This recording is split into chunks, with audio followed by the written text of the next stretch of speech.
This topic has been very controversial in many circles, especially in the Christian community.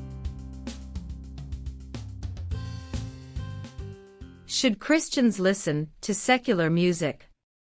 Many Christians struggle with this question. There are many secular musicians who are immensely talented. Secular musics can be very entertaining, yet some can also be very destructive. Many secular songs have catchy melodies and phrases, thoughtful insights, and positive messages. To determine whether or not to listen to secular musics, there are three primary factors to take into consideration. 1. The purpose of the music. 2. The style of the music. And 3. The contents of the lyrics. Now let's delve in a little bit. The purpose of the music. Was music designed solely for worship, or did God also intend music to be soothing and/or entertaining? The most famous musician in the Bible, King David, primarily used music for the purpose of worshiping God, Psalms 4 and verse 1. However, when King Saul was tormented by an evil spirit, he would call on David, who was not yet king, to play the harp in order to soothe him. King Saul, 1 Samuel 16, verses 14 to 23. The children of Israel also used musics of instruments to warn of danger, Nehemiah 4 verse 20, and to also surprise their enemies, Judges 7 verses 16 to 22. In the New Testament of Scriptures, the Holy Apostle Paul instructs Christians to encourage each other in songs. In Ephesians 5 and verse 19, here Paul instructs, "Speak to one another with psalms, hymns, and spiritual songs." So yes, while primary focus of music does seem to be worship, the Holy Scriptures does not condemn other forms that are not violating the fundamental foundations of God's principles. For example, a love song that promotes marriage, purity, forgiveness, and such can be considered clean lyrics. Now on to factor number 2. The issue of music styles can be highly divisive among Christians. There are some Christians who adamantly demands that no musical instruments should be used. Some desires the old faithful hymns. Some go for the more upbeat contemporary form of music. Some claim to worship best in a rock concert type of environment. Whilst all of the above can be considered as a preferred style of musics and also cultural, there are those Christians who supports only the biblical form, and declared all others ungodly and unwholesome. The Bible mentions numerous forms of string instruments and wind instruments. While the Bible does not specifically mention drum, it does mention other percussion instruments. Psalm 68 verse 25. Nearly all modern forms of musics are variations and/or combinations of the same type of musical instruments played at different speed or heightened emphasis.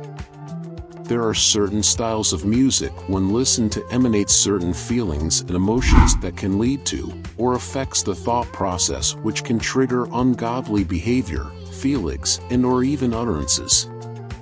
Let us now visit the third factor, the contents of the lyrics. This must be considered when determining if a particular music should be listened to as a Christian. While not specifically referencing music, Philippians 4 and verse 8 is an excellent guide for musical lyrics when making such decision. Finally, brothers, whatever is true, whatever is noble, whatever is right, whatever is pure, whatever is lovely, whatever is admirable, if anything is excellent or praiseworthy, think about such things. If we then should accordingly think these things, then surely those are the things we should invite into our minds through music and lyrics.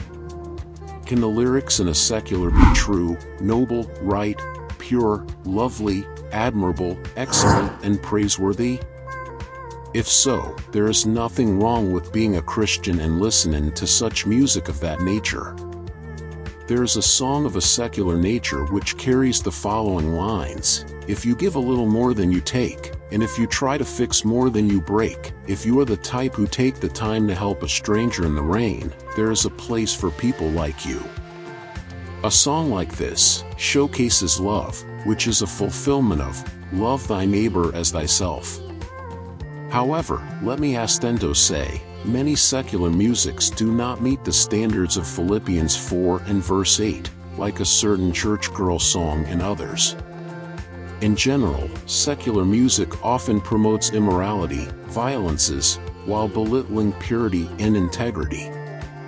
If a song glorifies in any shape or form that which opposes God, a Christian should not listen to such song. There are secular songs which makes no mention of God, but it promotes purity, integrity, honesty, and the sanctity of marriage among other high moral standards. It can still be listened to. Whatever a person allows to occupy his mind will sooner or later determine his speech and action. This is the ultimate premise upon which Philippians 4 and verse 8 along with Colossians 3 verses 2 and 5 has established concerning wholesome thought patterns. In 2 Corinthians 10 verse 5, it warns us to take captive every thought and make it obedient to Christ. These book of scriptures give us a clear picture of the kind of music we should not give an ear to. It is obvious that the best kind of music Christians should give credence to are those that which praises and glorifies God. Any song which leads you to think about or get involved in something that does not glorify and honor God's principles should be avoided. We are warned by God, in Proverbs 4 verse 23, "Keep thy heart with all diligence, for out of it are the issues of life."